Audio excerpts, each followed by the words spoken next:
Ladies and gents, in the beautiful Colne sunshine, this flag was brought here by 6 horses from Catlaw Quarry in July 1891. It is the largest flag in Lancashire. Preston claim theirs are larger. Yes, they do have 2 that's larger.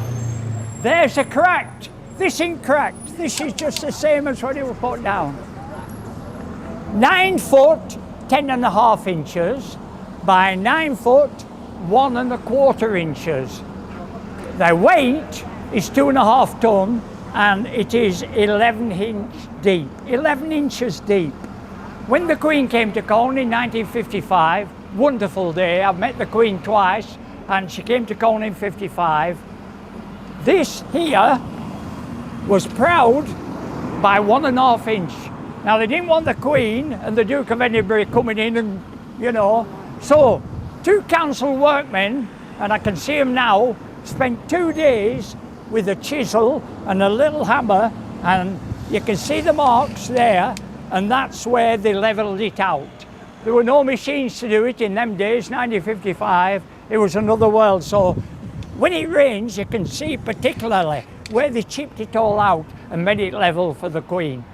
When the Queen went in the council chamber, she looked round, and these are exact words to John Ager Driver, who was the mayor of the day.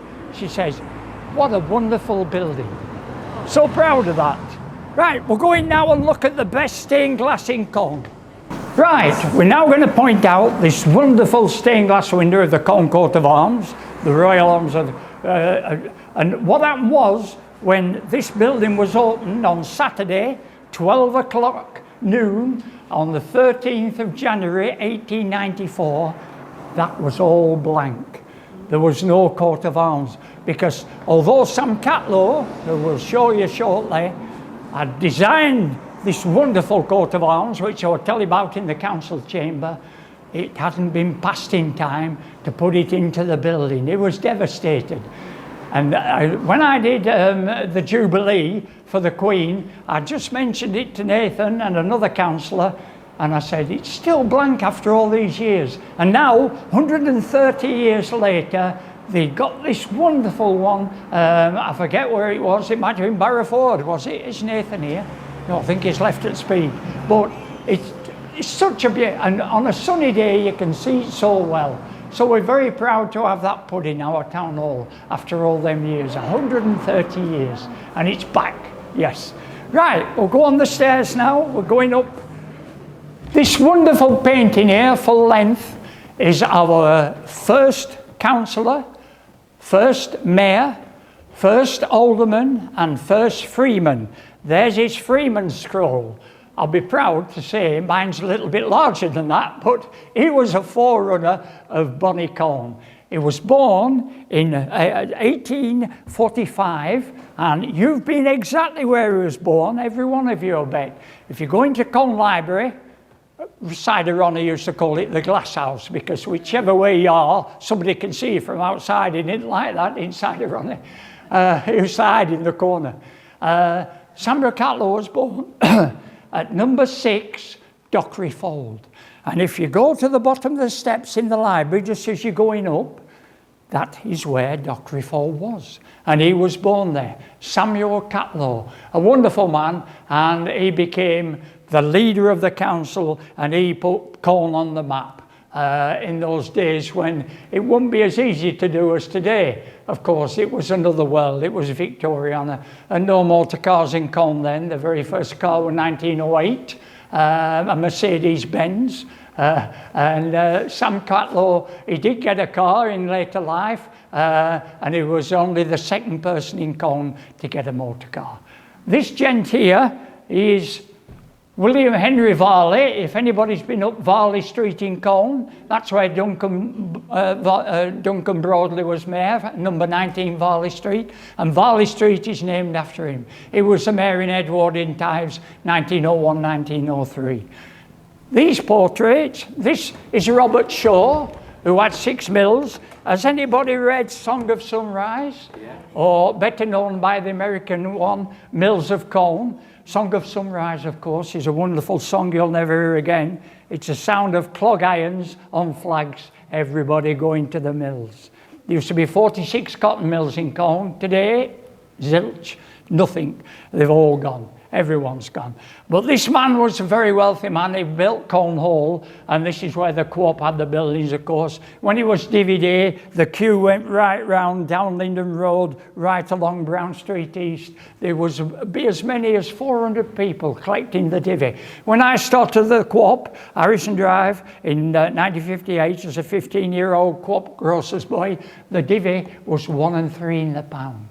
Oh, what's that? That's 7.5 pence in the pound. This gent built the Colne Hall, and it's still there today, down Linden Road. People live there now, of course. It's all different luxury apartments, as they call them. Right, these are wonderful portraits. Sir William Pickles Hartley, born at number 8 Damside, sadly pulled down now, in 1846. And Sir William became, every single one of you people have had Hartley's jam. I'm pretty sure you have. Hartley's jam, bought out by an American company, sadly. Kraft bought it out. But he started off at the age of 10 down Waterside, and the very first Hartley's jam, which he used to sell for a penny a jar, was rhubarb. And that rhubarb field is still there. In Peter Wooffinden's big field where LBS Polythene is, behind the Admiral Lord Rodney pub, you can still go in summer. If you climb over a fence, you can pick rhubarb. You can nick it and take it home. So do go down there. It's the best rhubarb there is. And that was the first Hartley's jam. That's his daughter, Christiana Hartley. I was born at the maternity home, which was opened in 1935 from the first hospital in Colne, the Cottage Hospital, which opened in 1901. And I popped out on the 1st of June, 1943. And my son was one of the very last to be born there in July, 27th of July, 1969, and it closed the week after. So sadly gone now. What is it now? Carlton Court. Luxury apartments. This lady is Lady Martha Hartley, and she was Martha Horsfield. She was born here, but not what you think. Not in the town hall. There were a row of cottages at the front called Halstead Fold, dating back to 1649. But the Colne Town Council of the day decided they wanted a new splendid town hall. So they pulled down these cottages. There were 1 to 4 Halstead Fold. The sign is on them, and I wish I'd have got that sign. I have 81 Colne signs where they've knocked all the buildings down. 199 streets in 125 years have gone. And I don't know what happened to that sign, but Lady Martha Horsfield, as she was then, was born at number 2 Halstead Fold. And there's a painting of her actually in that building at the top of the stairs. So we'll go and have a look at that now. And there she is in the interior of number 2. Yeah, Jacob's going to get it now. Number 2 Halstead Fold. And 2 wonderful portraits there of people who were founders of modern Colne. The amazing thing is, the next chap I'm going to tell you about is Peter Birtwistle, and there's only 4 photographs known of him. He left Colne at the age of 21. He never smiles on any of them, and he was a very wealthy man indeed, very wealthy. He left Colne, he was born at 30 Lenchers Road, which is still there. You can still go up Lenchers, and there it is. It used to have some oldie-worldy railings round. Sadly, but you can still see where they were, but sadly they've gone now, the original ones. They were there when I was growing up Lenchers Road, and there's Peter Birtwistle, and he made the Birtwistle Trust. And what it is, in 1918, he left Colne when he was 21, born in 1842, born in 1845, and born in 1846. Within 4 years, 3 of the greatest Colners of all time and the founders of modern Colne were born between 1842 and 1846. I think that's a good little fact. Yeah. Now, he left his money when he died, and he died in 1927, and it was around £62,500. It couldn't be touched for 21 years, the Boat Whistle Trust, a legacy for Colne, for the aged poor of Colne. And what happened was, in 1948, yeah, my wife was born, a bit younger than me, in 1948, that had grown to £250,000. What foresight, you know, from 60-odd thousand, and that's turned into Boat Whistle Fold, Boat Whistle, every single one. There's Boat Whistle Stanroy Drive, Boat Whistle Hyde Park, Boat Whistle Close. There's now 92 buildings for people in Colne due to that gent who never smiles. Peter Boat Whistle. My first boss at Harrison Drive Co-op was called Peter Boat Whistle. And I said to him one day, because he never smiled, I said to him one day, I says, are you related to Peter Boat Whistle? Yeah, he says, he was my great-great-uncle. So, Chief of the old block. Yeah, chief of the old block, I like that. Yeah. We're now going into the best council chamber in England. I love this council chamber. If the Queen said it's good, it's got to be good. If Harold Wilson said it's good, it's got to be good. I don't know of any Conservative MP who said it was good, because they're not usually allowed here. Because Sidney Silverman, who was our MP for 30 years for Nelson Colne, he wouldn't let them come. So they were barred. I like that. In we come, ladies and gents. This is exactly the same it would be in 1894 when this building opened. Exactly the same.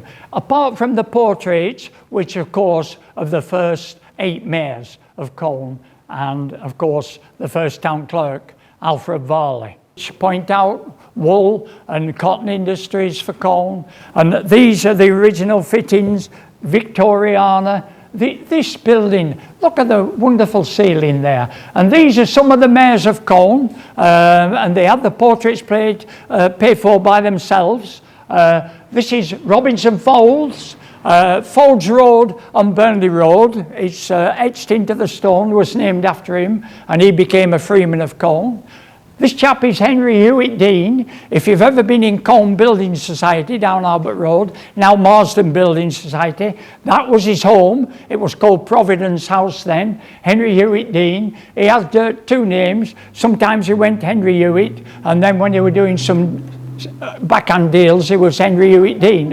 So this fella, Calvin Knight, he looks every bit of Victoriana, doesn't he? He was the 2nd mayor of Colne, and if you go to the Lodge House, which is for sale at the minute for $210,000 at the top of the cemetery, dead centre of Colne. There's more dead people in Colne than live ones, and that was opened in 1860. So if you want to buy the Lodge House, it's $210,000 at the minute, and his Colne coat of arms and his name Calvin Knight, because he opened it all them years ago. This was the only mayor of Colne to be mayor twice. Teddy Carr, his building's for sale. If you've got a spare £500,000, Langroyd Hall, yes, built when, of course, Guido Fawkes went into the Houses of Parliament with good intentions to blow it up, you know, most important, and sadly he was tortured and they executed him. But that was built in 1605 at the exact time when Guido Fawkes was blowing up Parliament, and it is for sale at the minute. Some Asians took it, ruined it, took everything out, all the wonderful panelling, mahogany Iroko panelling, took all the slates off the top, grey slates, which have been in situ, you know, all them years, 400 years, and sadly now it's in a bad state of repair. So there he is, Teddy Carr. I'll show you signature shortly. He's around the corner.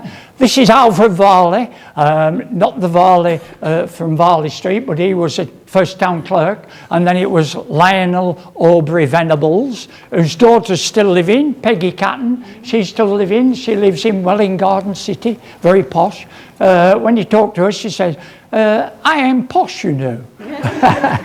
Nice lady, yeah. Very wealthy. There's the England coat of arms, yes. Will we win anything at football? We might do better with the Ashes, I think, with more chance with Jimmy Anderson, the Burnley Express. He's a great bloke, I like Jimmy. He's a Freeman, and his Freeman scroll's the worst on earth. I saw it, and Burnley, they spent about, I think, 50 bob on something that, it didn't even on vellum. This painting is 1.5 ton heavy. It's fantastic. This was a Polish gent who lived at number 8 River Street, and he painted it, and it went in the old library. It took 6 of them to carry it in, and they dropped it on the stairs. And it was all smashed at the bottom, but it's all been renovated now. It's a wonderful aerial view of Colne from the south to the north, of course. Most of these buildings have gone now. Wycliffe Street, Doughty Street, you know. This is coming down Hull Street and Duke Street there. You know, many of these streets have, there's a few mill chimneys still there. 1961 he painted it, and it needs a coat of varnish. Anybody wants to have a dabble with a brush and varnish, that would come up beautiful. I saw it on the day it was finished, and I went in his home and I said, blimey, you've done a good job there. He says, I'll never do another, I'm shattered. But it's a wonderful picture. And that chap is long gone now, of course, but his legacy lives on. Yeah. We come round the corner. This is a sad tale, this. When the Queen came in 1955, and she came through that portal there and said, what a wonderful room. And the Queen signed, oh, there's the Duke of Edinburgh first. I met him in 2012 for the Queen's Jubilee. It was the 50th anniversary. And the Duke, it was pouring down here at Colne Town Hall. The Duke towered above me, 6'4", and it was straight as a ramrod. He was 90. And he had the longest mac I have ever seen in my life. It went down to his ankles, and he looked straight in the eye. And the Queen came past, and I held up a little badge, which I bought at Woolworths when I was 10 in 1953. And the little badge said the Queen's coronation, 1953. And it was threepence. And when she saw it, her eyes lit up. And she's the most beautiful azure blue eyes. Oh, I was as close as that. And she smiled. We weren't allowed to say anything because there were 140 people there, one from every town in Lancashire, and I've been picked from Bonnycombe. I was so proud that day, and I weren't allowed to say anything, but I thought, I'll just do this, and I held that badge up, and her eyes lit up. Oh, what a moment. And the Duke, he just looked at me, and he just give her a strange smile. I think he thought, who's this fella? Well, I didn't mind. Now, they signed these, and Phillips is superb. Look at that. Philip, 1955. This is a sad thing, because at night, the sun comes through them windows there, and these are never closed. The Queen signed it, and it's faded away. Oh, Elizabeth R was there. I saw it when it had just been done, and sadly, that's gone now. So, Colne coat of arms, designed by Samuel Catlow. He had a solid gold key made, 22 carat, nearly solid gold. Solid gold is 24 carat, but 22 carat, and on it was a wonderful enamelled. It was made by Fattorini of Skipton, best jewellers in the world, you know that. Some of you ladies have wedding rings from there, and my wife has an engagement ring from there. And there it is, the Colne coat of arms. And on that key that he opened that at 12 o'clock, all them years ago, was the Colne coat of arms. That key has now been missing for 90 years. Nobody knows where it is. I'm pretty sure with it being solid gold, it will. I've tried and tried to find out what happened to it. It's so sad. Should be in a cabinet, you know, like the Birtwistle diamond, because Peter Birtwistle, for his ring, had a 4.5 carat diamond from the Kimberley mines, which he was part owner. He was the 10th owner of the Kimberley mines. That's how he became a multimillionaire in them days. And what happened was, sadly, the mayors, the first 3 mayors, they keep having to change it. So now they put it in the mayoress's chain. So you can see the Birtwistle diamond. It's a wonderful diamond. It's insured for £50,000. So here it is, the Colne coat of arms. At the top, we've got the Lion Rampart, the de Lacy's, who were the founders of Colne, back after the Romans had been here. Then you've got the sheep, woolen industry, of course, the fulling industry. There once was 40 fulling mills in Colne, which is making wool. Then you've got 2 Roman coins. The Romans were here, AD 79, when Colne was founded, of course. Castercliff, if you've been up there, I've got a Roman coin found in 1951, and it has on General Agricola, who invaded Manchester, Warrington, Rochdale, Colne, and all them places date back to AD 79. There's a fig leaf, which is the ancient 5 miles wide, 5 miles deep, and that's the shape of Colne. So Colne's 5 by 5. C for Colonial, the ancient name for Colne. My dad had a pet shop in Colne called the Colonial Pet Shop. So we were going back to the Roman roots. He wasn't as old as that, but he lived till he was 81, so he did all right. There's the cotton buds for the cotton industry, of course. I think it's on some of these here, if you look round. And the motto, which Sam Catlow designed himself and brought into use, "We long endure." And we do. We're still here after all these years, from AD 79 to 2023 on a wonderful summer day. Now this next gent is Stanley Hyde Ridioff. His middle name is Hyde because the very first Colne newspaper, the Colne Times, was printed at the bottom of Spring Lane in 1874. There's only one copy in the world left, and it's in my attic. So when nobody else has one. Wilfred Spencer had one and it went missing. I guess who has it now? No, I did manage to get that when Wilfred died at the age of 56, leaving 5 children. Wonderful historian, Wilfred. The two great Colne historians, Ebenezer William Foley and Wilfred Micah Spencer. I try and follow on in their footsteps. I'm fortunate I can remember dates. It's a big asset if you're a historian. It is, it really is. And there's a coat of arms from 1895. Now, Major Ridioff, and there's his wonderful regalia for the High Sheriff of Lancashire. And in 1977, when I did my first book, it was called The Colne Jubilee. 25 years the Queen had been on the throne then, which was £1.30. And I did my last book 40 years later in 2017, which cost £40. So there's a bit of a difference from £1.30 to £40, but they've all sold out, so I don't mind. Now, the Major, I work for him at Ridioff's. Now, John Ridioff and Company was founded by John Ridioff, and he had 2 sons called John Ridioff Jr. and Walmsley Ridioff, Wally Ridioff, who was Mayor of Colne 1950, and the Major was the 3rd one. They always say a business dies out after 3 generations, and because he'd no sons, Graham White, who was 80 a fortnight before, he was very ill now, he's Graham, his liver cancer sadly, and Graham, he worked there 30 years, and he was a son that the Major never had and built it up.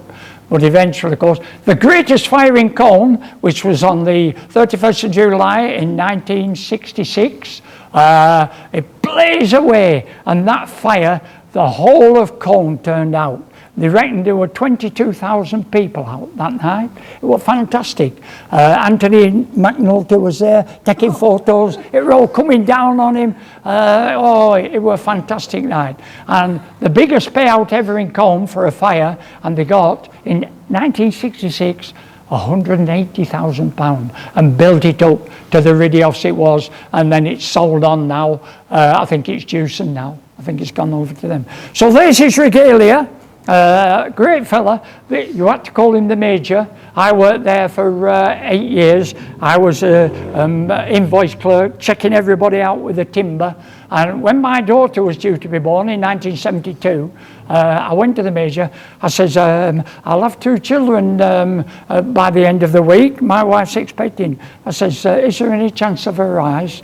Because I was working from 6:30 morning to 6:30 night. The grants are on. Everybody was building things, making extensions, new bathrooms. It was gone berserk. I hold the record. I served 268 people in one day. Oh, I was shattered. He says, Jeffrey, there will be something in your wage. So I thought, that's very good. Anyway, got paid cash then. Thatcher hadn't come along and killed it all off, you know, you got to get paid. Anyway, you got money in your hand then. So I went down, Gwen were there. Geoffrey Crambie, yes. Wage, I thought, I've got to see how much I've got. I thought, I got 10 bob. You know, I was on £9, 9 shilling a week. So going back to 1972. They even worked old money there for another 2 years. They didn't change the decimal, which were good. I liked it. I liked the old 10 bobs. Anyway, I opened it up. £9.9 and sixpence. Sixpence a week, 2.5 pence. Oh, Major, naughty boy. Yeah, anyway, I never said anything. It was a good boss, though. He were a good boss. So there is his High Sheriff's regalia from 1977.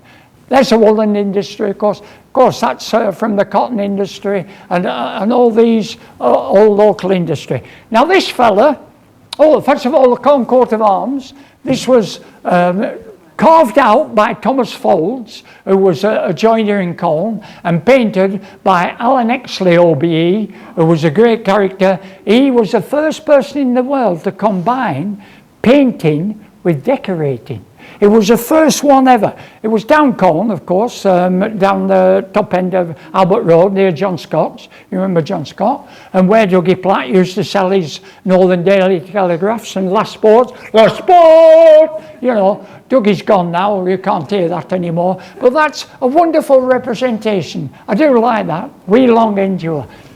This fella, he lived at Tenerife. And Tenerife Bungalow is where Philip McIver lived, of Farmhouse Biscuits. Sadly passed on now, a lovely fellow Philip.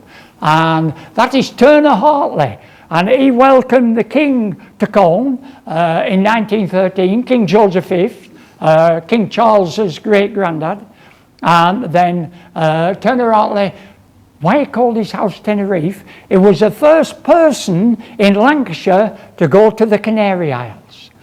But when they got back, they didn't know how to spell Tenerife. Nobody else had been there. So if you look on his home now, on Skipton Road in Fulridge, them big houses, where Graham White lived at Brantwood, where Howard Rigg lives in the manor house, and Philip's house says Tenerife, and they spelt it with 2 N's, because they didn't know, nobody else had been. So it's still there. That mistake from 1908, when he went to Tenerife. It took 6 weeks to get there.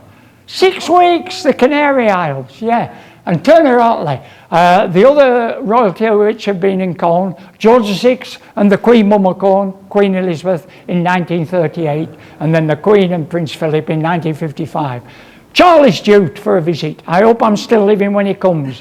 I shall shake his hand and say, when you sign this, we're not going to put it on a wall where it'll fade. I'll say, yeah. We'll give him a good welcome. They do have to visit every city, every town, not villages, in England.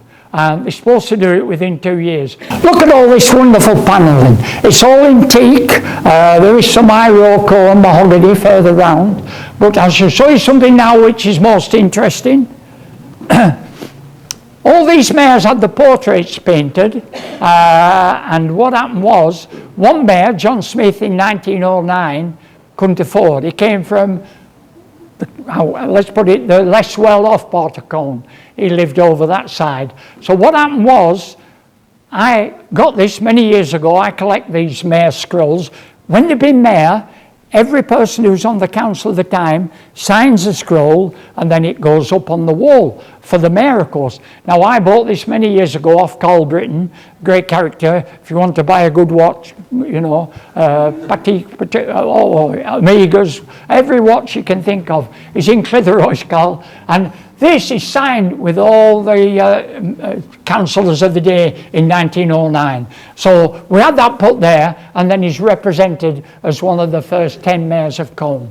And that is Teddy Carr's signature there of the Langryd Hall, and then all the others are there, of course, all these wonderful. There's the original clock, which has been ticking since 1894. 1894, and that's a wonderful bit of Victoriana. Right, we'll go through now, ladies and gentlemen. We'll just show you this. It's only a couple of minutes. This is original furniture from Victoriana time.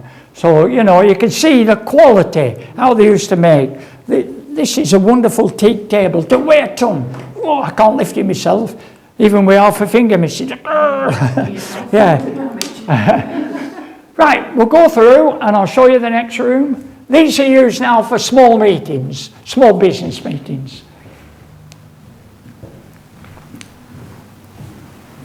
These are more modern. This isn't. That's original. These are 1930s. These are typical 1930s. We can't go in there. There's some water damage. Unfortunately, some of the slates, the water's coming through. But in there is the largest safe in Colne, and it will hold 140 people. And somebody was locked in one night. When they used to collect the rates, and I remember this, bringing it up for my dad, because he had 2 pet shops in Colne, and what happened was you had to bring cash. And every night, they used to have to lock it up in that safe. It's a fantastic safe, but sadly we can't go in today, but it will hold 140 people. So we must try it out sometime. Right, we'll go through now on the landing. Look down on the floor, and these are the original Minton tiles from Italy. And they bought these tiles, which are still in wonderful condition, and they're all throughout the building. As you come in, the mosaic tiles, and there's hundreds and thousands of them down below. Have a look when you go down. But these are the original Minton tiles, which were put in between 1892 and 1894. I think they're absolutely superb. What's the depth? What's the thickness? Thickness is about 3/4 of an inch. Yes, yeah. And they still survived all them years. This room now is used now and again, and they show films. So this one, which Jacob is filming today, will be shown there eventually, and all your smiling faces will be on it. We'll now go to the wonderful Mayor's Parlour, and there's somebody very special in there waiting to meet you. Now, the 46 mayors of Colne, of which every single one have gone now, I was fortunate, most fortunate, to know 32 of them personally. I've served them at the co-ops, I've known them through on the cricket field, I've known them through, I've worked for 6 of them who had businesses, and every one of them mayors, from Samuel Catlaw, 1895, to James Francis Edward Ilott, 1974, when the Colne Council was done away with and it became Pendle Council. Say no more. Frightening. What happened was every single one of them mayors have gone now. Hello, Nathan. Are you all right? Yes, we're just going in the mayoral chamber where somebody's waiting to meet us. So, yes, they're all enjoying it, and they're all ready for some rum and cokes. So if you can arrange that. Right, are you all ready to come in? Right, we're going in the mayoral chamber. 46 mayors of Colne have used this actual chamber to do all the dignitaries' work, and it's a marvellous room. I like this room. In we come.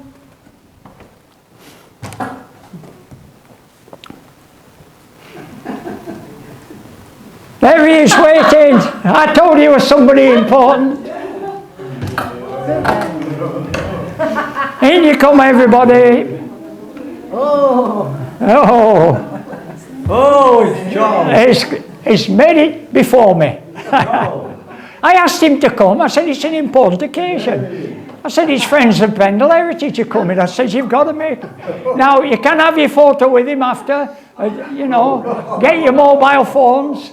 You haven't seen him yet? He's waiting for you. This is a mayoral chamber. It's very much as it was exactly all them years ago. This is where they do the Colne coat of arms seal. And when you get an important letter, and the most important letter of my life was when it came through with the Colne coat of arms seal on it, I thought, blimey, I must be getting sent down again. Anyway, I opened it up. It says, you've been selected as a Freeman of Colne, unanimously decided. And this is a seal which is still in use from 1895. Wonderful, that, wonderful. And this whole room is where the mayor used, that's original mayor's, and these are documents from that time. You've got the rates, and Nathan has fortunately got the clock going. And if it's nearly on the hour, or not quite, on the hour it chimes wonderfully, just like our town hall. And that clock is pure Victoriana. And I'm taking it off to Antiques Roadshow and see what I get for it.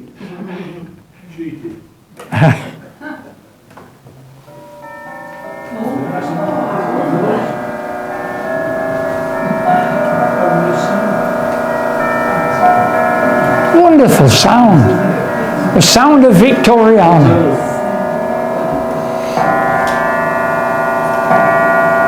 2 o'clock. It ain't 2 o'clock, but never mind. That is wonderful. Even this fella here, he likes it, you know.